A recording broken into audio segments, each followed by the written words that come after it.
IEBC inatakana waheshimu sheria vile iliyoko, na mahakama tayari ilifanya uamuzi ya kusema ati matokeo ya kura ambayo imetangazwa na yule msimamizi ya kura katika sehemu wakilishi bungeni inakuwa ndio mwisho. Ati hata huyo mwenyewe ambaye ametangaza hana uwezo ya kubadilisha tena. Kwa hivyo tunasema haiwezi kuwa halali kwa IEBC kutaka kukaa Nairobi na kubadilisha matokeo ambayo imetangazwa kule mashinani. Manake hawako huko. Unasemaje atufanye marekebisho? Unarekebisha nini? Hakuna ile ambayo unajua.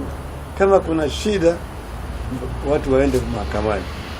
Lakini hatutaki tena kuona jamaa wanaturudisha kule sisi kule tumetokea.